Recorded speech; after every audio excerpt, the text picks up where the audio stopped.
মধ্যরাত থেকেই নতুন দামে জ্বালানি তেল বিক্রি শুরু, স্বাগত জানালো ক্রেতারা। তবে পরিবহনের ভাড়া কমা নিয়ে সংশয়। লোকসান ঠেকাতে পাটকল কর্পোরেশনকে হোল্ডিং কোম্পানিতে রূপান্তরের উদ্যোগ, সমন্বয় কমিটি গঠন, শ্রমিকদের স্বার্থ বিবেচনার পরামর্শ। দাম নির্ধারণ আর সরাসরি কৃষকের কাছ থেকে ধান কেনার সরকারি সিদ্ধান্তে খুশি কৃষকরা, ক্রয় পদ্ধতি দুর্নীতিমুক্ত করার দাবি। এবং দীর্ঘদিন ধরে সংস্কার না করায় মৌলভীবাজারের মনু নদী সেচ প্রকল্পের বেশ কয়েকটি স্লুইস গেট অকেজো, জমি চাষে পর্যাপ্ত পানি পাচ্ছেন না কৃষক।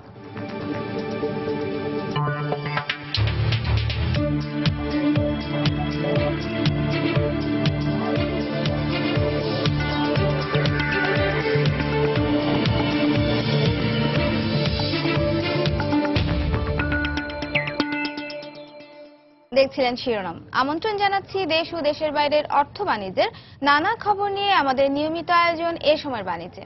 আর আপনাদের সঙ্গে আছি আমি নাজিয়া শাকুর। দর্শক, শুরুতেই জানিয়ে দেব ঢাকা স্টক এক্সচেঞ্জের লেনদেন পরিস্থিতি। চলে যাচ্ছি ডিএসসির ওয়েবসাইটে। সূচকের চাঙ্গা হবার মধ্য দিয়ে আমরা দেখতে পাচ্ছি আজ সপ্তাহের দ্বিতীয় কার্যদিবসে লেনদেন চলছে ঢাকা স্টক এক্সচেঞ্জে। ডিএসসি এক্স সাধারণ সূচক এই মুহূর্তে 5 পয়েন্ট বেড়ে রয়েছে 4343 পয়েন্টে। ডিএসসিএস সরিয়া ভিত্তিক প্রতিষ্ঠানগুলোর শেয়ারের সূচক আমরা এখানেও দেখতে পাচ্ছি সূচকের চাঙ্গা ভাবের মধ্য দিয়ে লেনদেন চলছে। 1057 পয়েন্ট রয়েছে ডিএসসিএস। ডিএস30 বাছাই সূচক 1 পয়েন্ট বেড়ে রয়েছে 1664 পয়েন্টে। দর্শক, লেনদেন শুরু হয়েছে প্রায় আধা ঘন্টার মতো। এই আধা ঘন্টায় লেনদেন হয়েছে প্রায় 40 কোটি টাকার মতো শেয়ার এবং লেনদেনে অংশ নেওয়া প্রতিষ্ঠানগুলোর মধ্যে দাম বেড়েছে 79টির, কমেছে 89টির এবং অপরিবর্তিত রয়েছে 33টি প্রতিষ্ঠানের শেয়ারের দর। আমরা বলছিলাম যে আজ সূচকে চাঙ্গাভাবের মধ্য দিয়ে লেনদেন শুরু হয়েছে ডিএসসিতে। তবে গতকাল কিন্তু আমরা আসলে একেবারেই বিপরীত চিত্র দেখতে পেয়েছি ডিএসসিতে। সপ্তাহের প্রথম কার্যদিবসে আমরা দেখতে পেয়েছি নেতিবাচক প্রবণতার মধ্য দিয়ে কিন্তু লেনদেন চলেছে ডিএসসিতে। দর্শক, এ পর্যায়ে আমরা একটু দেখে নিচ্ছি টপ 20 শেয়ার তালিকায় থাকা প্রতিষ্ঠানগুলোর অবস্থান। শুরুতে রয়েছে যমুনা অয়েল। জ্বালানি খাতের এই প্রতিষ্ঠানটির শেয়ারের দর আমরা দেখতে পাচ্ছি এখন পর্যন্ত 200 টাকা পর্যন্ত এবং সর্বোচ্চ দাম উঠেছিল 206 টাকা 20 পয়সা পর্যন্ত। আর গতকাল প্রতিষ্ঠানটি কিন্তু লেনদেন শেষ করেছিল 187 টাকা 60 পয়সায়।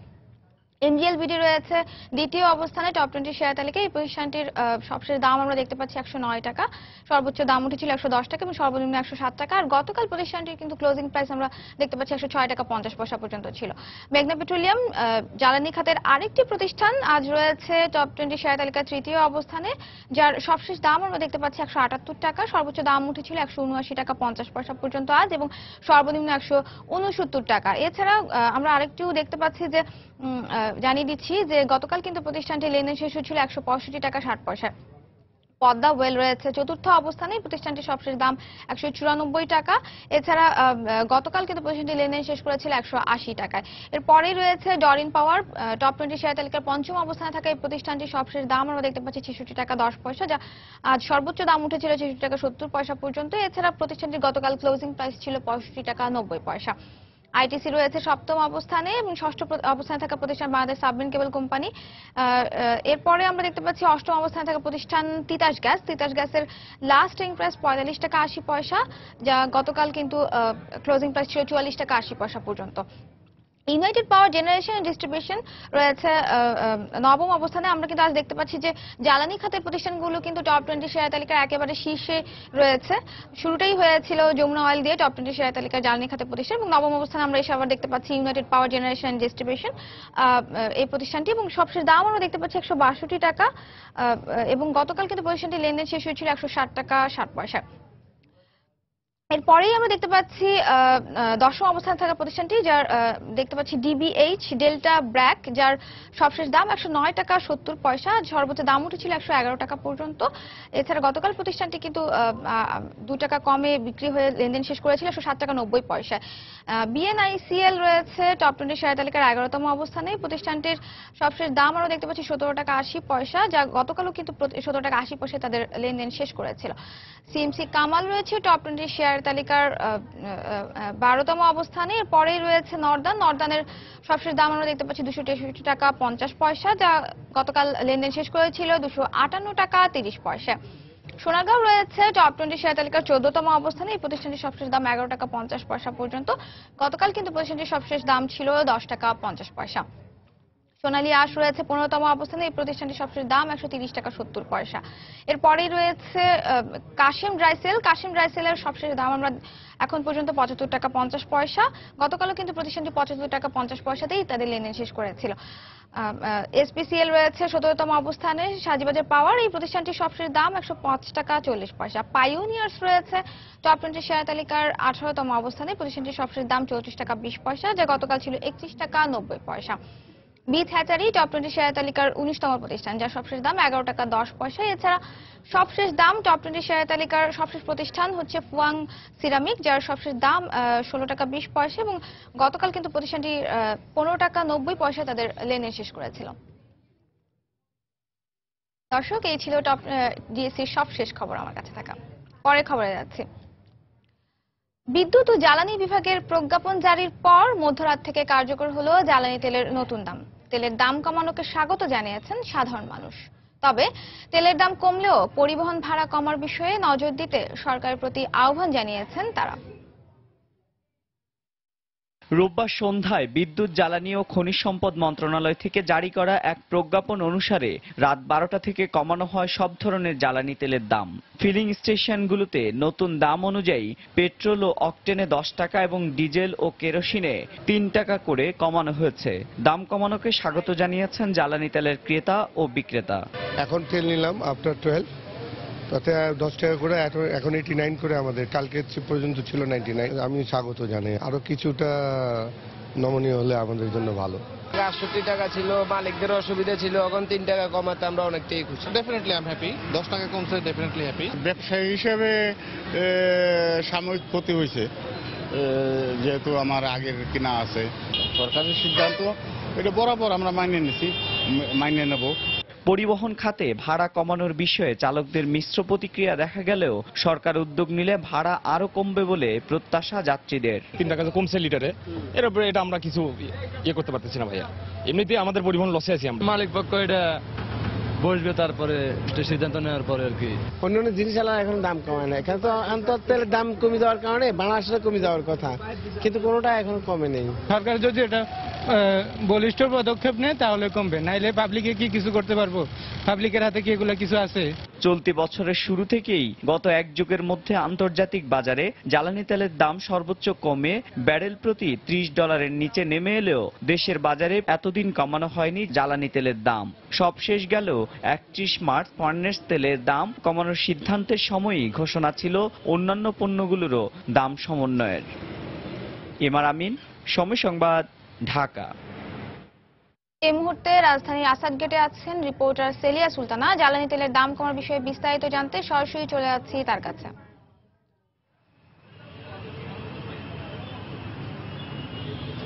নাজিয়া, আপনি জানেন যে গতকাল রাত 12টার পর থেকে, দিবাগত রাত 12টার পর থেকে কিন্তু বিদ্যুৎ এবং জ্বালানি খনিজ সম্পদ মন্ত্রণালয়ের যে প্রজ্ঞাপনটি দেওয়া হয়েছিল সেখানে বলা হয়েছে যে জ্বালানি তেল এবং অকটেন, ডিজেল, কেরোসিন এবং যে পেট্রোল, এই 4টি যে মূল্য, জ্বালানি তেলের মূল্য, সেগুলো কমানো হবে। এবং যদি আপনাদেরকে জানিয়ে রাখি, ডিজেলের আগে মূল্য ছিল 68 টাকা এবং সেটি 65 টাকা, 3 টাকা কমানো হয়েছে। কেরোসিনেরও ঠিক 3 টাকাই কমানো হয়েছে, এই মুহূর্তে সেটির দাম নেওয়া হচ্ছে 65 টাকা।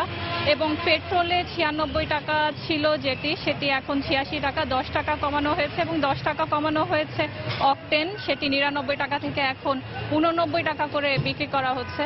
এবং আমরা সকাল থেকে বিভিন্ন যে পেট্রোল পাম্পগুলো রয়েছে যেখানে তেল, ডিজেল এবং অকটেন এগুলো দেওয়া হয়, সেখানে আমরা গিয়েছি এবং আমরা দেখেছি সকাল থেকে যেসব ক্রেতারা নিতে এসছেন তারা আমাদেরকে জানিয়েছেন এই ক্ষেত্রে, এই দাম কমানোর ক্ষেত্রে তারা বলছেন যে এটি খুবই ভালো হয়েছে। কেননা গত কয়েক দফায় যদি আপনারা দেখেন তাহলে দেখবেন যে বিশ্ববাজারে তেলের মূল্য কমানো হলেও বাংলাদেশে কিন্তু কমানো হয়নি এবং কোনো কোনো ক্ষেত্রে এটি স্থিতিশীল রাখা হয়েছে। গ্যাসের মূল্যের বিষয়ে যেমন একটি বিষয় রয়েছে, ঠিক একইভাবে কিন্তু তেলের মূল্য নিয়ে, বিশেষ করে জ্বালানি তেলের মূল্য নিয়ে কিন্তু সাধারণ মানুষের মধ্যে একটি প্রশ্ন ছিল যে বিশ্ববাজারে তেলের দাম কমানো হলেও সেটি কেন আসলে বাংলাদেশের ক্ষেত্রে কমানো হচ্ছে না। আজ সকাল থেকে আমরা বিভিন্ন যে পেট্রোল পাম্পগুলো রয়েছে সেখানে আমরা গিয়েছি এবং সেখানকার কর্তৃপক্ষের সাথে আমরা কথা বলেছি। বিভিন্ন পেট্রোল পাম্পের কর্তৃপক্ষের সঙ্গে তারা আমাদেরকে জানিয়েছেন গতকাল রাত 12টার পর থেকেই কার্যকর করা হয়েছে এই নতুন মূল্য, এবং সাধারণ যে যারা আসছেন, যারা হয়তো রাত 12টার পর বিষয়গুলো জানতেন না, তারাও এসে যখন অবাক হচ্ছেন 10 টাকা বা 3 টাকা করে কম পাচ্ছেন, তারাও কিন্তু বলছেন যে এক্ষেত্রে জীবনমানের যে একটি বিষয় কিন্তু আপনাদেরকে বলে রাখতে চাই যে মানুষের প্রতিদিনের জীবনে খরচ কিন্তু বাড়ছে। সেই হিসেবে যদি আমরা তুলনা করি, এই মূল্য কিন্তু তারা বলছেন যে এটি আসলে তাদের যে জীবনমান রয়েছে সেক্ষেত্রে উন্নয়নে একটি অন্যতম ভূমিকা রাখবে বলে তারা আমাদেরকে জানিয়েছেন।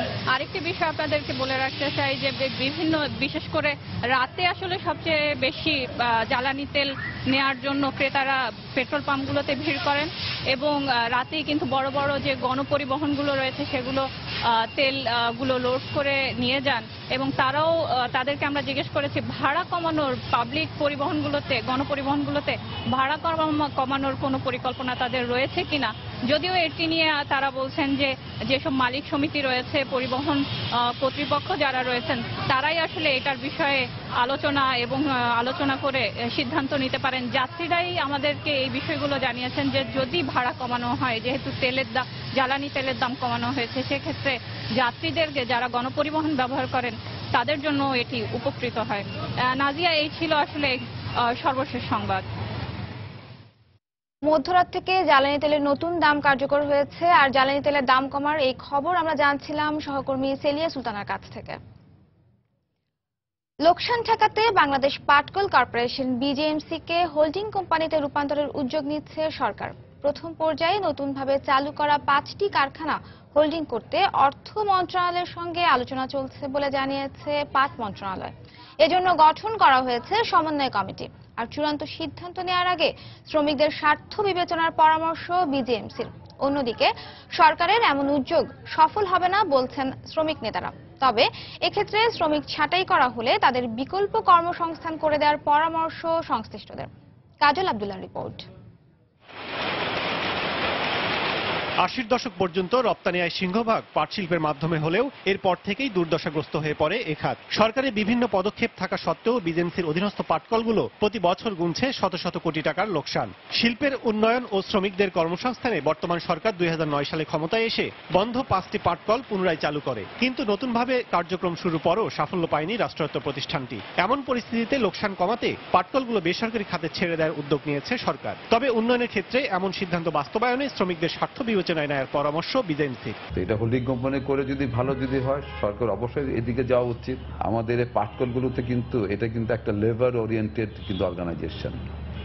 এই আমাদের অর্গানাইজেশনটাকে বা আমাদের সংস্থাকে অন্য কোনো সংস্থার তুলনা করলে কিন্তু হবে না। কিন্তু আমাদের এখানে কিন্তু আমাদের 98% কিন্তু হচ্ছে আমাদের কিন্তু শ্রমিক। কিন্তু এদিকে পুনরায় উদ্যোগে শ্রমিক অসন্তোষ সৃষ্টি হবে বলেই আশঙ্কা শ্রমিক নেতাদের। তাছাড়া লোকসানি খাত হয় বিনিয়োগকারীরা মিলগুলোর মালিকানায় অংশীদার আসবে না বলেও মনে করছেন তারা। কারণ এইটা অলৌকিক চিন্তা করলে কি হবে, যে অপ্রয়োজনীয়ভাবে শ্রমিকদের সাথে একটা সংঘাতপূর্ণ পরিস্থিতির সৃষ্টি হবে। পাট শিল্পের মধ্যে কোনো অবস্থায় এটা ব্যক্তি মালিকানা হস্তান্তর করতে গেলে চাইলেও এটা নেবে না কেউ। অবশ্য সরকার এর সিদ্ধান্ত বাস্তবায়নে গেলে শ্রমিকদের বিকল্প কর্মসংস্থানের ব্যবস্থা করার পরামর্শ সংশ্লিষ্টদের। আইন অনুযায়ী যেসব পাওনা আছে সম্পূর্ণ টাকা দিয়ে তাদেরকে ছাঁটাই করতে হবে। ভিসাভিস এটার পাশাপাশি তাদের জন্য একটা বিকল্প কর্মসংস্থানের ব্যবস্থা করা যায় কিনা সেই পরিকল্পনাটাও কিন্তু সরকার এই একই সঙ্গে নিতে পারে। বেসরকারি প্রতিষ্ঠানকে লাভজনক করতে পাটকল পরিচালনায় বিনিয়োগকারীদের দিতে হবে পূর্ণ স্বাধীনতা। এক্ষেত্রে কম রাখতে হবে সরকারের শেয়ারের পরিমাণও, অন্যথায় এমন সব উদ্যোগ সফল হবে না বলে মনে করছেন সংশ্লিষ্টরা। কাজল আব্দুল্লাহ, সময় সংবাদ, ঢাকা। দেশের সবচেয়ে বড় সমুদ্র বন্দর চট্টগ্রাম বন্দরের 129তম প্রতিষ্ঠাবার্ষিকী আজ। এই মুহূর্তে নগরীর বন্দর ভবনের সামনে আছেন সহকর্মী কমল দে। বিস্তারিত জানতে সরাসরি চলে যাচ্ছি তার কাছে। ধন্যবাদ নাজিয়া। 129 বছর পরে পদার্পণ করলো দেশের প্রধানতম সামুদ্রিক বন্দর চট্টগ্রাম বন্দর। মূলত 1887 সালে British company port commission act নামে একটা আইন করেছিল, যেটি বাস্তবায়ন হয় 1888 সালের 25 এপ্রিল। আর সেই দিনটিকে মূলত বন্দর দিবস হিসেবে পালন করা হয়। এর আগে কিন্তু আমরা জানি যে এর আগে প্রায় 1000 বছর আগে থেকে কিন্তু ব্রিটিশ, পর্তুগিজ, ওলন্দাজরা কিন্তু এই বন্দর ব্যবহার করেছিল। মূলত আইনগত ভিত্তিতে দেওয়া হয় 25 এপ্রিল 1888 সালে। এরপর থেকে বন্দর দিবস, এরপর থেকে বন্দরটি ব্যবহার করে আসছে বিভিন্ন দেশ এবং ভারত, এরপর আসে পাকিস্তান। এই সর্বশেষ 1971 সালে কিন্তু এই চট্টগ্রাম বন্দরে অন্তত 11টি জাহাজ ডুবিয়ে দিয়েছিল মাইন দিয়ে বাংলাদেশের মুক্তি সেনারা অর্থাৎ নৌ কমান্ডোরা। এরপর এই যুদ্ধ আক্রান্ত জাহাজগুলো সরিয়ে নেওয়া হওয়ার পর 1976 সালে পুনরায় চট্টগ্রাম বন্দরের কার্যক্রম শুরু হয়। মূলত 1977 সালে একটি জাহাজে 6টি কন্টেনার মাধ্যম দিয়ে শুরু হয় এই চট্টগ্রাম বন্দরের কন্টেনার হ্যান্ডেলিং। আবার 1989 সালে এসে এক বছর চট্টগ্রাম বন্দর 1 লাখ কন্টেনার হ্যান্ডেলিং করে।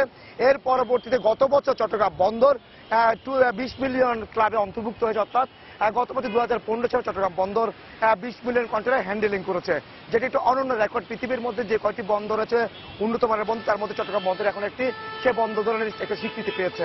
আর আপনারা জানেন না, চট্টগ্রাম বন্দর দিবস পালন করা হচ্ছে এবং এই কারণে কিন্তু পুরো বন্দর ভবনটিকে একটি অন্যরকম ভাবে সাজানো হয়েছে। জাহাজের যে আকৃতি, জাহাজ যেসব পতাকা ব্যবহার করা হয় সেই পতাকা দিয়ে কিন্তু এই বন্দর ভবনটিকে সাজানো হয়েছে। এছাড়া আয়োজন করা হয়েছে চট্টগ্রামের ঐতিহ্যবাহী মেজবানের। এই চট্টগ্রাম বন্দর কর্তৃপক্ষ মূলত এই মেজবানের আয়োজনটি করেছে।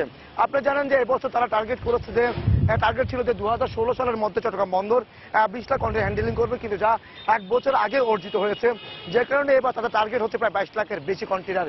ইতিমধ্যে আমরা কথা বলছিলাম চট্টগ্রাম বন্দরের চেয়ারম্যানের সাথে, তিনি আমাদেরকে জানিয়েছেন প্রথম 4 মাসে প্রায় 5 লাখের বেশি কন্টেনার তারা হ্যান্ডেলিং করেছে, যেটা একটা অনন্য রেকর্ড। অর্থাৎ বলা যায় এই অঞ্চলে যে উন্নত যেসব বন্দর রয়েছে তার মধ্যে একটি প্রধানতম বন্দরের স্বীকৃতি পেতে যাচ্ছে এই চট্টগ্রাম বন্দর। এবার আসি আমি চট্টগ্রাম বন্দরে যে পণ্য হ্যান্ডেলিং চলছে এবং 16টি কন্টেনার যেটি রয়েছে সেই যেটিতে আমি আজকের বন্দরের খবরটা একটু বলি। আর চট্টগ্রাম বন্দরে দেশি বিদেশি মোট আমরা দেখতে চাই 88টি জাহাজ অবস্থান করছে। এর মধ্যে বন্দরে যে বহির্নোঙর রয়েছে, বহির্নোঙরে রয়েছে প্রায় 67টি জাহাজ। এই 67টি জাহাজ মূলত ডেপথের কারণে তারা বন্দর জেটিতে ফিরতে পারে না, তারা বহির্নোঙরে পণ্য খালাস করে। এই ধরনের জাহাজ 67টি, আর 67টি জাহাজকে পণ্য খালাস চলছে পুরোদমে। মোট 86টি জাহাজ রয়েছে। এর মধ্যে আমরা দেখতে পাচ্ছি বন্দর যে প্রধান যে 13টি জেটি রয়েছে সেই 13টি জেটিতে জাহাজ অবস্থান করছে এবং সেখান থেকে পণ্য খালাস চলছে। বলা যায় এখন এই কয়েকদিন কিন্তু আবহাওয়া পূর্ণভাবে স্বাভাবিক থাকায় এবং রাষ্ট্র পরিস্থিতি অনুকূলে থাকায় কিন্তু এদেশের প্রধানতম সামুদ্রিক বন্দর চট্টগ্রাম বন্দর কাজ পুরোদমে চলছে। তো নাজিয়া, আমার কাছে এখন পর্যন্ত ছিল দেশের প্রধানতম সামুদ্রিক বন্দরের 129 বছর পদার্পণ এবং বন্দর পরিস্থিতি নিয়ে সর্বশেষ। দর্শক, চট্টগ্রাম বন্দরের সবশেষ খবর জানছিলাম সহকর্মী কমলদের কাছ থেকে। রমজানের অত্যাবশ্যকীয় পণ্যগুলোর চাহিদার চেয়ে বেশি মজুত রয়েছে বলে জানিয়েছেন বাণিজ্যমন্ত্রী তোফায়েল আহমেদ। গতকাল সচিবালয়ে আমদানিকারকদের সঙ্গে বৈঠকে তিনি কথা বলেন। এ সময় তিনি রমজানে নিত্যপণ্যের দাম নিয়ন্ত্রণে রাখতে সবাইকে সহযোগিতার আহ্বান জানান। তিনি আরও বলেন, ভোজ্য তেল, চাল, খেজুর, ডাল সহ সব পণ্যই চাহিদার চেয়ে বেশি মজুত রয়েছে। এছাড়া টিসিবিও পণ্য সরবরাহ স্বাভাবিক রাখতে ব্যবস্থা নিচ্ছে। সভায় বাণিজ্য সচিব জানান, চলতি মাসে 2-1টি পণ্য আমদানিতে ঋণপত্র খোলা কম হয়েছে, আর সেসব পণ্য আরও বেশি আমদানি নির্দেশ দেন তিনি। এ সময় রমজানের আগেই চাহিদার ভিত্তিতে সব পণ্য আমদানি করে বাজারে সরবরাহ স্বাভাবিক এবং দাম নিয়ন্ত্রণে রাখার আশ্বাস দেন ব্যবসায়ীরা।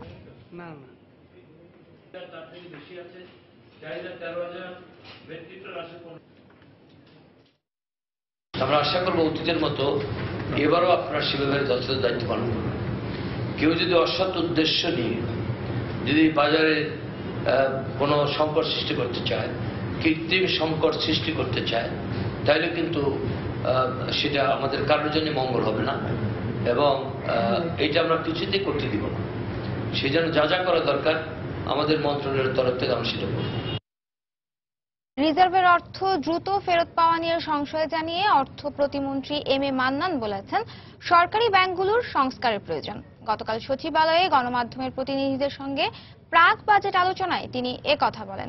আগামী বাজেট আকারে বড় হলেও তা বাস্তবায়নযোগ্য বলে মনে করেন তিনি। সভায় ব্যাংকগুলোতে রাজনৈতিক নিয়োগ বন্ধ, আর্থিক দুর্নীতির দ্রুত বিচার কার্যকর এবং সুশাসন প্রতিষ্ঠার পরামর্শ দেন গণমাধ্যমের প্রতিনিধিরা। এছাড়া পত্রিকার কাগজে শুল্ক কমানো, করের আওতা বাড়ানো, দক্ষ মানব সম্পদ তৈরি, বিনিয়োগ বাড়ানো, বিজ্ঞাপনের নামে বিদেশে টাকা পাচার রোধের সুপারিশ করেন তারা। আসছে বাজেটে কালো টাকা সাদা করার সুযোগ রাখারও বিরোধিতা করেন প্রতিনিধিরা। এ সময় করের আওতা বাড়িয়ে সারা দেশ থেকে সেরা 303 জন সর্বোচ্চ করদাতাকে পুরস্কার দেওয়া হবে বলে জানান রাজস্ব বোর্ডের চেয়ারম্যান।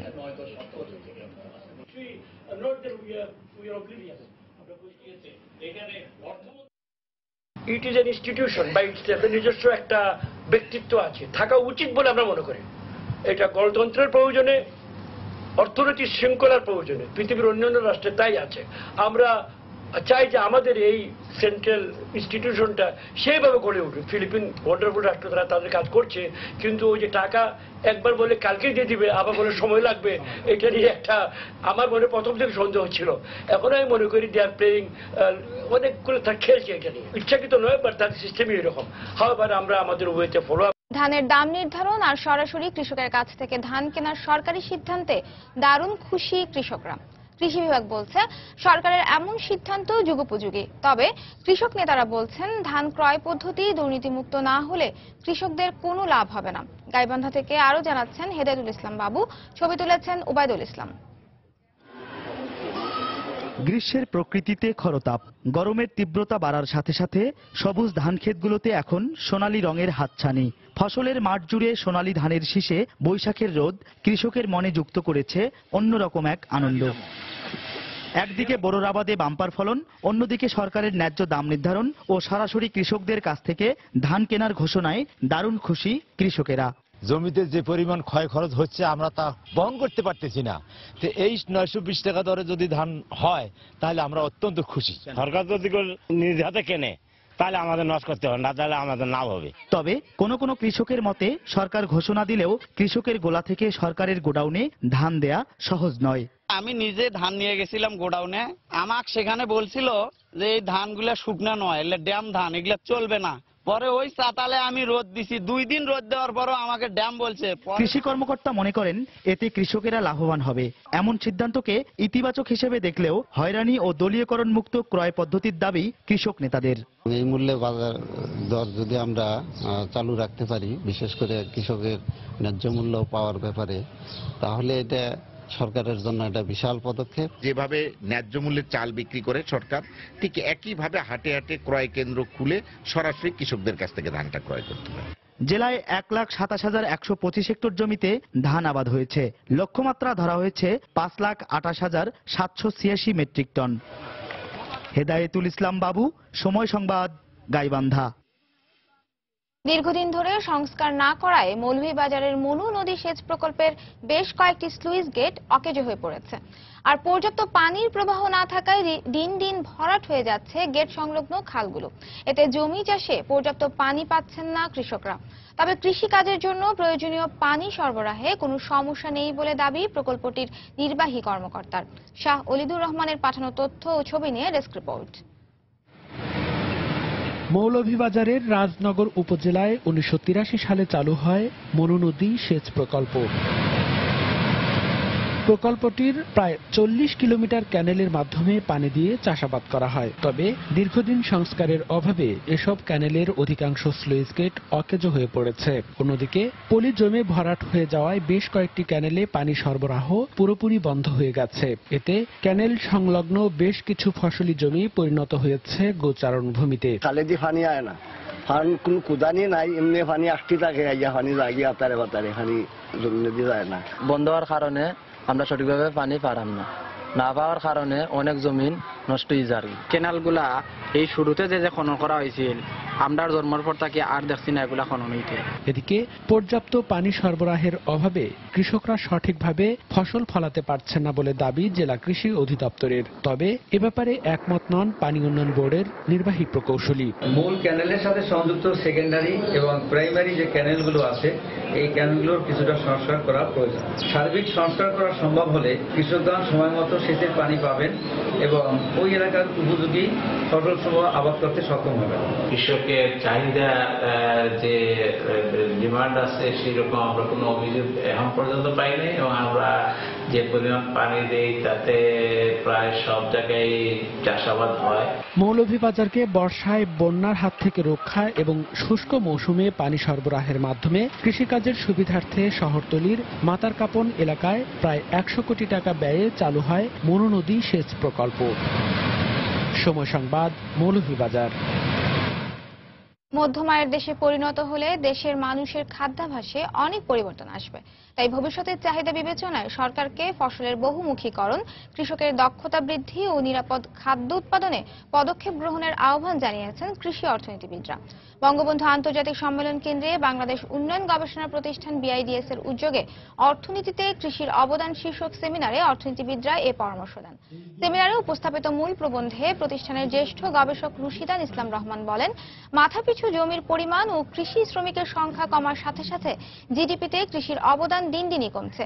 কৃষি প্রবৃদ্ধি বাড়াতে উচ্চ ফলনশীল ফসল উৎপাদনের পাশাপাশি ক্ষুদ্র কৃষকের আয় বাড়ানো এবং নারীদের কৃষি কেন্দ্রীয় উৎপাদন ব্যবস্থায় যুক্ত করতে হবে বলেও মতামত দেন তারা।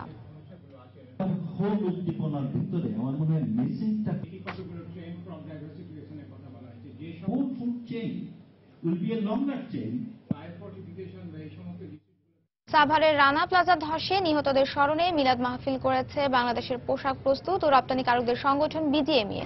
দুর্ঘটনার 3 বছর পূর্তিতে গতকাল BGMA ভবনে এই মিলাদ মাহফিলের আয়োজন করা হয়। সংগঠনের সভাপতি সিদ্দিকুর রহমান সহ এ সময় উপস্থিত ছিলেন BGMA এর সর্বস্তরের কর্মকর্তা কর্মচারীরা। মিলাদ মাহফিলে নিহত শ্রমিকদের আত্মার মাগফিরাত কামনা সহ দেশের সমৃদ্ধি ও জনগণের কল্যাণে দোয়া করা হয়।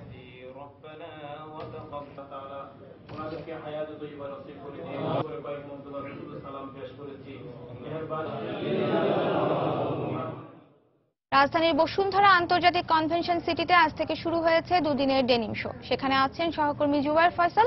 বিস্তারিত জানতে সরাসরি চলে যাচ্ছি তার কাছে।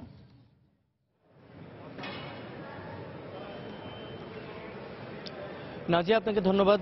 বসুন্ধরা ইন্টারন্যাশনাল কনভেনশন সিটিতে যে 2 দিনের বাংলাদেশ ডেনিম এক্সপো আয়োজন করা হয়েছে এবং এটির আজকে শুরু হয়েছে। কিছুক্ষণ আগেই এক্সপো উদ্বোধন হয়েছে এবং উদ্বোধনী অনুষ্ঠানে বেশ কয়েকজন গুরুত্বপূর্ণ ব্যক্তিত্ব আমরা দেখেছি, তারা উপস্থিত রয়েছেন এবং বাংলাদেশি ডেনিমের প্রচার এবং প্রসার এবং এটি যে উৎপাদন কার্যক্রম সে বিষয়ে তারা বিশদ আলোচনা করেছেন। সেখানে আমরা একটু আগেই আমরা মেলার এই যে এক্সপোর আয়োজক সূত্রে জানতে পেরেছি যে 2 দিনের এই যে প্রদর্শনীটি চলছে, এখানে আসলে বিশ্বের 25টি দেশের যে ডেনিম উৎপাদনকারী প্রতিষ্ঠানগুলো তারা অংশ নিয়েছে এবং বাংলাদেশে ডেনিমের যে সম্ভাবনা এবং ডেনিমের যে প্রচার এবং প্রসারণা সেটি বাড়ানোই মূলত মূল উদ্দেশ্য। এখানে একটি বিষয় বলে রাখা দরকার যে আপনি ছবিতে যেসব পোশাকগুলো দেখতে পাচ্ছেন, প্যান্ট রয়েছে, শার্ট রয়েছে, এগুলি একটি ডেনিম হলো জিন্স কাপড়ের একটি উন্নত সংস্করণ এবং যে সংস্করণটি পুরো বিশ্বেই বেশ একটি সমাদৃত বলা যায় এবং এই কারণেই এই কাপড়টির প্রতি খুব বেশি আকর্ষণ রয়েছে এবং পুরো বিশ্বে এটির যথেষ্ট চাহিদাও রয়েছে। যে কারণে এই কাপড়টি বাংলাদেশে যেহেতু পোশাক শিল্পে বাংলাদেশ সারা বিশ্বে একটি শক্তিশালী অবস্থান দখল করে আছে, সেক্ষেত্রে সেই কারণেই কিন্তু বাংলাদেশে এই যে ডেনিমের যে প্রচার এবং প্রসার সেটি লক্ষণীয় পর্যায়ে রয়েছে। আসলে যে ব্যাপারটি এখানে মূলত প্রাধান্য পাচ্ছে সেটি হলো যে এই যে কাপড়গুলো বাংলাদেশে কিন্তু সচরাচর আপনি যেসব শপিং মল, বিপণী বিতান সেগুলোতে ঠিক পাবেন না। এর কারণ হলো এখানে আসলে বাইরে থেকে একসময় আসতো কাপড় এবং সেটি বাংলাদেশের বাজারে শ্রমিকের যে শ্রম ব্যয় বা উৎপাদন ব্যয় সেটি কিছুটা কম থাকার কারণে এখান থেকে উৎপাদন করে সেটি আবার বিদেশের বাজারেই বিক্রি হতো। সম্প্রতি একটি জিনিস আমরা লক্ষ্য করেছি যে বাংলাদেশের পোশাক শিল্পের 26টি কারখানা আসলে এই ডেনিম কাপড় উৎপাদন করছে এবং এই উৎপাদন করতে গিয়ে আমরা যেটি লক্ষ্য করছি তাদের কাছ থেকে কিছু ইনফরমেশন পাচ্ছি যে ইনফরমেশনগুলো যথেষ্ট সাড়া ব্যঞ্জক এবং বাংলাদেশের পোশাক শিল্পের জন্য কিন্তু সেটি যথেষ্ট ইতিবাচকও বলা যায়। এর মধ্যে আমরা একটি জিনিস খুব লক্ষ্য করছি যে এই আয়োজন সূত্রে জানানো হচ্ছে 26টি কোম্পানি, 26টি ফেব্রিক মিলস বা কারখানা তারা কিন্তু ডেনিম প্রডিউস করছে প্রতি বছরে প্রায় 360 মিলিয়ন গজের মতো। এরপরে আরেকটি বিষয় তারা জানাচ্ছেন যে 8% ডেনিম কাপড় বাংলাদেশ থেকে এখন এক্সপোর্ট হচ্ছে, যেটি 2015 সালে এই 8 ভাগ তাদের উৎপাদন বৃদ্ধি হয়েছে। আরেকটি বিষয় যেটি এবং 64.1 বিলিয়ন মার্কিন ডলার তারা কিন্তু আন্তর্জাতিক মার্কেটে 2021 সালের মধ্যে ডেনিমের বাজার ধরার চেষ্টা করছে বাংলাদেশের কারখানাগুলো। আরেকটি বিষয় হলো যে এই যে ডেনিম যে খাত, সেই পোশাক শিল্পের যে এই যে সেক্টর, এটি মূলত এই বছরে যে গ্রোথ বা প্রবৃদ্ধি তারা কিন্তু দেখাচ্ছে যে 15.53% তাদের গ্রোথ হয়েছে। আরেকটি গুরুত্বপূর্ণ তথ্য হলো যে 70% পুরো বিশ্বের যে ডেনিম কাপড়ের যে উৎপাদন এর 70% কিন্তু এশিয়াতে উৎপাদন হয় এবং বাংলাদেশে এখন পর্যন্ত যে বাজারটি, বাংলাদেশে যে এখন যে উৎপাদন ব্যবস্থা, সেটির মাধ্যমে প্রায় 10% ডেনিম কাপড় উৎপাদন হচ্ছে। তো নাজিয়া, এখন পর্যন্ত যে আমরা যে তথ্যগুলো পেলাম এবং এক্সপোর্টই মাত্র শুরু হলো, প্রচলিত মেলার মতো এখানে আসলে সচরাচর সব মানুষই আসতে পারছেন না। এখানে আসলে নির্দিষ্ট যেসব গার্মেন্টস মালিক, স্টেক হোল্ডার, তাদেরকে আনা হয়েছে এবং এখন পর্যন্ত আমার কাছে থাকা সবশেষ তথ্য ছিল এটুকুই। বসুন্ধরা ইন্টারন্যাশনাল কনভেনশন সিটি থেকে ডেনিম শোর সবশেষ খবর জানছিলাম সহকর্মী জুবাইর ফয়সালের কাছ থেকে। দর্শক, অর্থ বাণিজ্যের অন্যান্য খবরের সঙ্গে আজ আমরা আলোচনা করব পাট শিল্প নিয়ে। আর এ নিয়ে কথা বলতে আজ আমাদের স্টুডিওতে উপস্থিত হয়েছেন ক্রিয়েশন জুট প্রাইভেট লিমিটেডের ব্যবস্থাপনা পরিচালক রাশিদুল করিম মুন্না। রাশিদুল করিম মুন্না, আপনাকে সময় স্টুডিওতে স্বাগত জানাচ্ছি। আপনাকে জানিয়ে রাখছি যে আমরা আসলে পাট শিল্প নিয়ে একটি পাট কলগুলোকে নিয়ে একটি প্রতিবেদন আসলে আমরা সংবাদের শুরুতেই দেখিয়েছি এবং সেখানে আজ বিষয় ছিল যে বিজেএমসি কে হোল্ডিং কোম্পানিতে রূপান্তরের উদ্যোগ নেওয়া হচ্ছে সেই বিষয়ে। তো সেই প্রসঙ্গটা দিয়ে আসলে আমি আলোচনা শুরু করতে চাই। আসলে এটা আসলে কতখানি ফলপ্রসূ একটি উদ্যোগ হচ্ছে? আমি প্রথমত মনে করি যে এটা একটা উদ্যোগ, সময়ের এবং যুগের তালে তালে হচ্ছে শিল্পকে যদি এগিয়ে নিতে হয় তাহলে যুগ উপযোগী করে তুলে নেওয়া। অর্থাৎ একটা শিল্প যদি বাস্তবিক অর্থে ব্যবসায়িক বান্ধব করতে হয় তাহলে তার জন্য যা যা করা দরকার সেটি করা প্রয়োজন মনে করি আমি। পাশাপাশি মাথায় রাখতে হবে যে সারা ওয়ার্ল্ড মার্কেটে এখন natural product, biodegradable product, eco friendly product, green product, এই শিল্পের যে একটা সম্ভাবনাময় অবস্থান তৈরি হয়েছে, যে ক্ষেত্রে কিন্তু ইন্ডিয়া অনেক এগিয়ে গেছে। ইন্ডিয়া এই শিল্পকে এগিয়ে নেওয়ার জন্য 90 দশক থেকেই ইন্ডাস্ট্রিগুলিকে মডার্নাইজ করার চেষ্টা করেছে। আমরা কিন্তু সেই ক্ষেত্রে অনেকখানি পিছিয়ে আছি। অর্থাৎ আমাদেরকে আসলে বাস্তবিকভাবে চিন্তা করতে হবে যে যুগ উপযোগী যে সম্ভাবনাটা তৈরি হয়েছে, শুধুমাত্র ট্রেডিশনাল যে প্যাকেজিং প্রোডাক্টগুলি তৈরি হয়, ছালার বস্তা বা হেসিয়ান বা দড়ি, এটা থেকে বের হয়ে আসতে হবে এই শিল্পকে। যদি আমরা মনে করি এই শিল্পকে বাস্তবিকভাবে একটা সফল শিল্প হিসেবে দেখতে চাই, এই জায়গাতে আমরা মনে করি যে আমাদের দেশে স্পেশালাইজড জুট মিলের যথেষ্ট অভাব আছে। বিজিএমসিতে অনেক আগে একটা ছিল, এখন সেটা বন্ধ হয়ে আছে। আমরা মনে করি বিজিএমসিকে সামগ্রিকভাবে চিন্তা করতে হবে যে সার্বিক উৎপাদন দক্ষতা কিভাবে বৃদ্ধি করার ক্ষেত্রে শুধুমাত্র ওই করলে হবে না। এখানে চিন্তা করতে হবে যে সামগ্রিকভাবে যে 50 দশক যে মেশিনগুলো নিয়ে বিজিএমসি রান করছে, সেখানে কিভাবে বর্তমানের সবচেয়ে লেটেস্ট টেকনোলজি নিয়ে আমাদের জুট শিল্পকে এগিয়ে নেওয়ার ক্ষেত্রে কাজ করা যায়। এবং সেক্ষেত্রে শুধু হোল্ডিং কোম্পানি না, পাশাপাশি মনে করতে হবে, মাথায় রাখতে হবে যে অন্যান্য যে প্রতিযোগী দেশগুলো আছে তাদেরকে কিভাবে আমরা প্রতিযোগী করে তুলতে পারবো তাদের সাথে, সেই ক্ষেত্রটা মাথায় রাখতে হবে। অর্থাৎ শুধুমাত্র হোল্ডিং কোম্পানি না, সেখানে হচ্ছে দক্ষ জনশক্তি, উন্নত প্রযুক্তি সম্পন্ন মেশিনারি এবং আন্তর্জাতিক বাজারে যে অন্যান্য বাস্কেটগুলো তৈরি হয়েছে ন্যাচারাল ফ্যাব্রিক বা ফাইবার বেস, সেই ক্ষেত্রটাকে আমাদেরকে রিসার্চ করতে হবে এবং ফোকাস করতে হবে যে ওই ধরনের সম্ভাবনার খাতগুলোকে আমরা কিভাবে কাজে লাগাতে পারবো। সরকারি প্রতিষ্ঠানগুলোকে আসলে উন্নয়নের কথা আপনি বলছিলেন, কিন্তু আমাদের বেসরকারি খাতে যে পাট শিল্প প্রতিষ্ঠান, কলগুলো প্রতিষ্ঠান আছে, সেগুলোর আসলে কি অবস্থা? আমরা দেখছি যে যারা হচ্ছে বেসরকারি উদ্যোক্তারা এই মডার্ন স্পেশালাইজ জুট মিলগুলো করেছেন, তারা কিন্তু ভালো আছে, তাদের কিন্তু কেউ হচ্ছে পিছিয়ে নেই, প্রতি বছরই তাদের গ্রোথ ভালো। ইভেন আমরা যারা কাজ করছি, আমরাও দেখছি যারা মডার্ন এবং ইন্টারন্যাশনাল মার্কেটের ডিমান্ডটাকে ফোকাস করে যে সমস্ত টেকনোলজিগুলা অ্যাড করেছে জুট ক্ষেত্রে, তারা কিন্তু কেউ পিছিয়ে নেই, তারা সবাই হচ্ছে সফলতার সাথে দক্ষতার সাথে এগিয়ে যাচ্ছে। বাট সামগ্রিকভাবে যদি আপনি বলেন তাহলে আমরা এখনো প্রায় 90% বিজিএমসি এবং প্রাইভেট মিলগুলার প্রায় 90% মিল হচ্ছে এখনো হচ্ছে সেই 50 দশকে মেশিন নিয়ে চালু অবস্থায় আছে।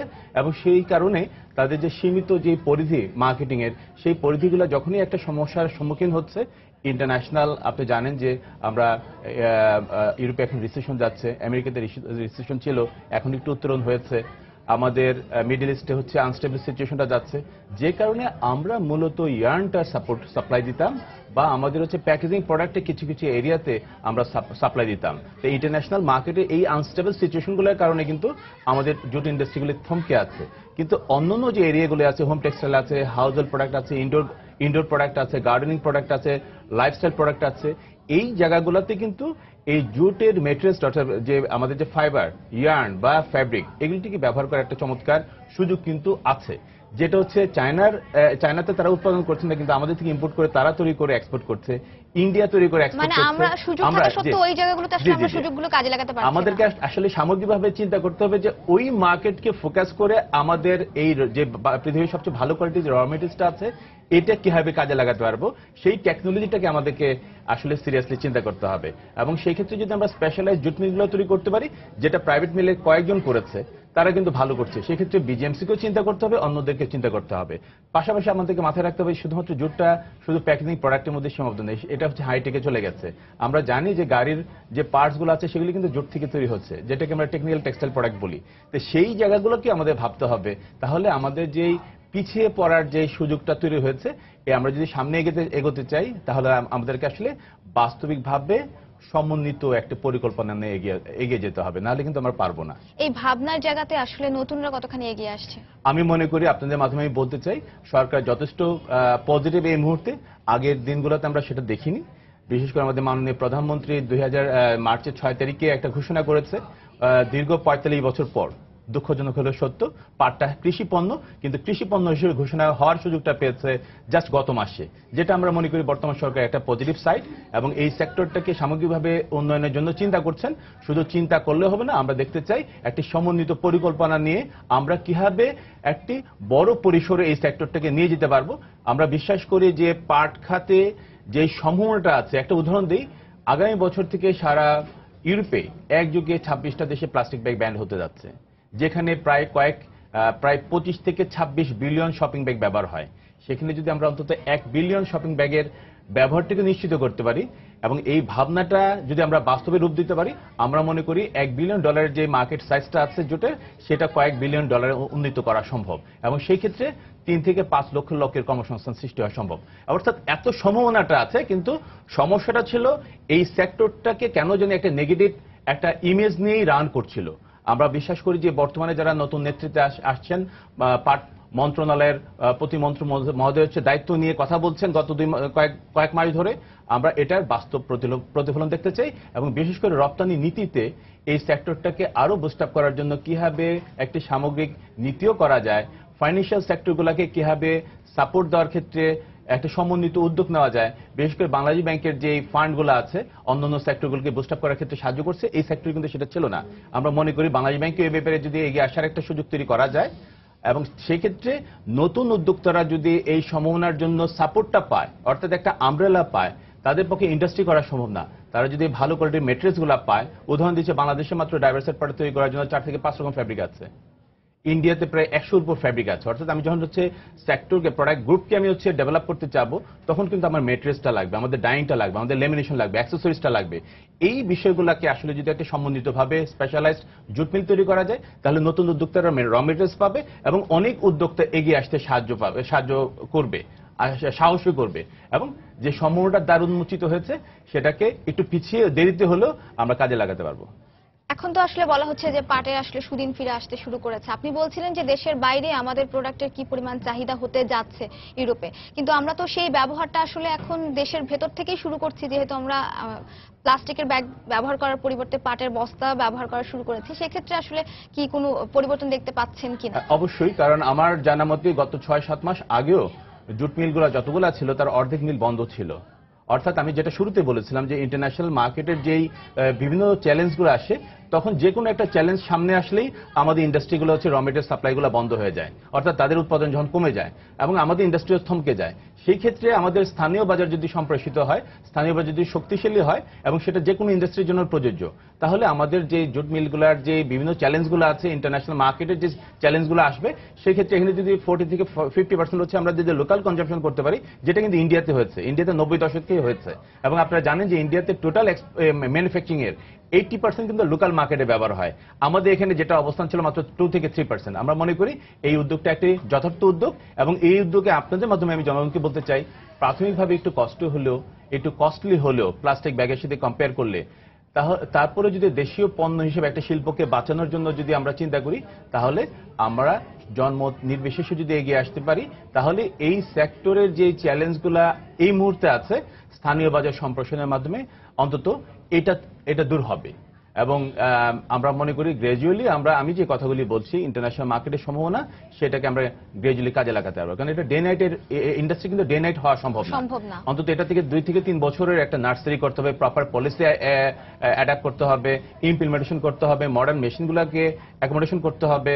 সেখানে হচ্ছে একটা শিল্পকে তৈরি করার ক্ষেত্রে যে দক্ষ জনবল দরকার সেটাকে সমন্বয় করতে হবে। সবকিছু নিয়েই হচ্ছে একটা শিল্প। এবং তারপরে হচ্ছে বড় কথা হচ্ছে যে ইন্টারন্যাশনাল মার্কেটে একটা পরিচিতি, আমাদের যে ইন্টারন্যাশনাল মার্কেটের ব্র্যান্ডিংটা নাই। আপনার মনে হয় যে আসলে আমাদের প্রচারণার অভাব আছে? অবশ্যই অভাব আছে। পৃথিবীর সবচেয়ে ভালো কোয়ালিটির পাটটা উৎপাদন করা সত্ত্বেও আমরা কিন্তু পৃথিবীতে ওই মার্কেটে, আমি যে মার্কেটের কথাগুলি বলছি সেই মার্কেটে কেউ জানে না বাংলাদেশে জুট হয়, সবাই জানে ইন্ডিয়াতে হচ্ছে। অর্থাৎ এই ব্র্যান্ডিং এর জায়গাটাতে কিন্তু ইন্ডিয়া অনেক দূর এগিয়ে নিয়ে গেছে। সেক্ষেত্রে আমি মনে করি আমাদের পররাষ্ট্র মন্ত্রণালয়ের যথেষ্ট দায়িত্ব আছে যে কিভাবে বাংলাদেশের ব্র্যান্ডিং এর ক্ষেত্রে জুটটাকে ব্যবহার করা যায়। অন্তত যেটা আমরা দেখেছি শ্রীলঙ্কাতে যে তাদের যে গৃহযুদ্ধ হয়েছিল, পরবর্তীতে তাদের উন্নয়নের জন্য তারা কিন্তু পিআর কোম্পানিকে ব্যবহার করেছিল ইংল্যান্ডের। তারা তাদের যে নারিকেলের যে সুযোগটা আছে সেটাকে কাজে লাগিয়েছে। আমরা এই ধরনের চিন্তাগুলি আমাদের আসলে জোরালোভাবে করা উচিত। আমি মনে করি সেটা একটা সফল বাস্তবায়ন আমরা হয়তো পাবো আগামী 3 থেকে 5 বছরের মধ্যে। আপনাকে অনেক ধন্যবাদ আমাদেরকে সময় দেওয়ার জন্য। আমরা আলোচনা একেবারেই শেষ পর্যায়ে চলে এসেছি। আপনাদেরকে ধন্যবাদ। দর্শক, ক্রিয়েশন জুট প্রাইভেট লিমিটেডের ব্যবস্থাপনা পরিচালক রাশেদুল করিম মুন্নার সঙ্গে কথা বলছিলাম পাট শিল্প নিয়ে। আবারও জানিয়ে দিচ্ছি এই সময় বাণিজ্যের শিরোনামগুলো। মধ্যরাত থেকেই নতুন দামে জ্বালানি তেল বিক্রি শুরু, স্বাগত জানালো ক্রেতারা, তবে পরিবহনের ভাড়া কমা নিয়ে সংশয়। লোকসান ঠেকাতে পাটকল কর্পোরেশনকে হোল্ডিং কোম্পানিতে রূপান্তরের উদ্যোগ, সমন্বয় কমিটি গঠন, শ্রমিকদের স্বার্থ বিবেচনার পরামর্শ। দাম নির্ধারণ আর সরাসরি কৃষকের কাছ থেকে ধান কেনার সরকারি সিদ্ধান্তে খুশি কৃষকরা, ক্রয় পদ্ধতি দুর্নীতিমুক্ত করার দাবি। এবং দীর্ঘদিন ধরে সংস্কার না করায় মৌলভীবাজারের মনু নদী সেচ প্রকল্পের বেশ কয়েকটি স্লুইস গেট অকেজো, জমি চাষে পর্যাপ্ত পানি পাচ্ছেন না কৃষক। এই ছিল এই সময়ের বাণিজ্য। যে কোনো খবর পেতে ভিজিট করুন সময়নিউজ.tv। সঙ্গে থাকুন সময়ের।